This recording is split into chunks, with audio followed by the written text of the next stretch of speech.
Hello, my name is Andrew Grant, and I'll be debating the affirmative side of same-sex marriage and that it should be legalized. Currently in California, same-sex marriage has been banned. Why this denial of basic civil rights?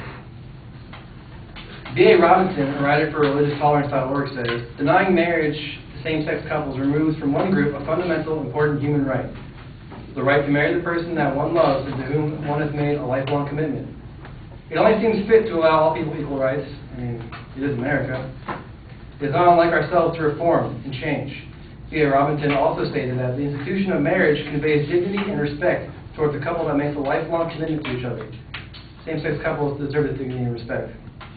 One of our main points in this argument is that denying homosexual couples the right to marry is an infraction on their basic civil rights, because it is a matter of free will. We as a people live with the freedoms bestowed upon us by the Constitution. We should have the right to choose a spouse regardless of gender. An editor of the City Journal, K.S. Himmelwitz, in her same-sex marriage essay says, the Founding Fathers wanted to clear away many of the traditions that had kept these democratic notions from taking hold in Europe. American marriage would reflect American principles of liberty and self-government. Just as citizens would be self-governing in the political realm, they would also choose their spouses freely.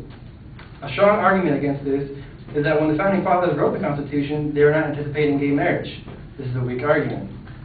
Look at all the amendments that have been made to the Constitution already. Those reflect our recently gained knowledge of this country. How about slavery?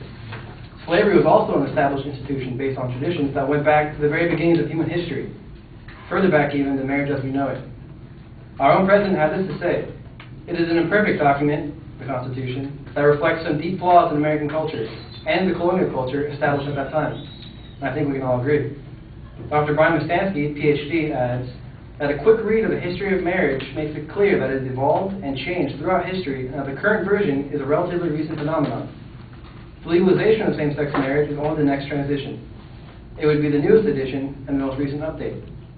Himmelwitz had also said, same-sex marriage represents the next logical step in this country's long tradition of reforming marriage to fit the evolving nature of committed, intimate relationships. It is only natural as Americans to allow this. Letting same-sex couples marry would not be a dramatic change, especially to churches. In fact, churches have the right to deny marriage to same-sex couples. They would not see a change in their daily operation. Instead, it would be a state affair. Scott Bishop, a gay rights activist, stated, there is nothing in any marriage law existing or proposed anywhere in the U.S. that does or would have the effect of requiring any church to marry any couple they do not wish to marry. In the case of same-sex marriage, it's imperative to bring to light the line that separates church and state. If in no way it affects the churches, then it is not their affair. Bishop also said, here we're dealing with people trying to enforce their religious doctrines on someone else, but by doing it through weakening the separation of church and state, by undermining the Bill of Rights. Separation of church and state is essential to the freedom we enjoy as Americans. It is also the value our Constitution was based upon. Bishop added that the Bible has absolutely no standing in American law, as was made clear by the intent of the First Amendment, and was very explicitly stated by the Founding Fathers in their first treaty, the Treaty of Tripoli in 1791. With legalization of same-sex marriage comes many non-economic related advantages. In one of Bishop's essays, he states, a benefit to the heterosexual society of gay marriage is the fact that the commitment of marriage means participants are discouraged from promiscuous sex.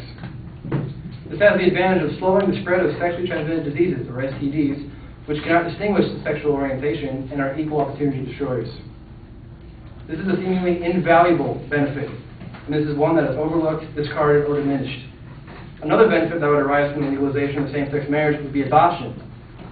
Joe Mescaleri said, the number of child adoptions would increase since same-sex couples cannot procreate, which is obvious. Although some might see this as an argument against same-sex marriage, I have to disagree. Dr. Brian Mustansky also stated, children's optimal development seems to be influenced more by the nature of the relationships and interactions within the family unit than by the particular structure form it takes. Which, when you think about it, is true. It's the experiences we remember and the values that we cherish. Another argument that may arise out of the negative side is how gay sex is unnatural, but that's not true. In fact, it's the opposite. Bishop stated, this argument that gay sex is unnatural, often encoded in the very name of sodomy or crime against nature, betrays a considerable ignorance of the behavior in the animal kingdom.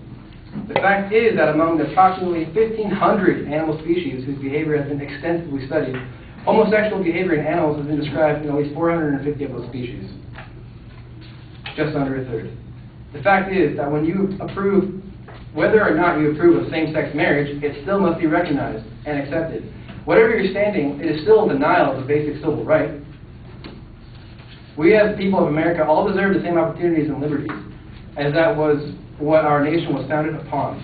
Kathy Bell said, "Soon we will look back at the arguments against same-sex marriage and see, just like the ban on interracial marriages, that they are backed by nothing more than bigotry, prejudice, and fear." Thank you.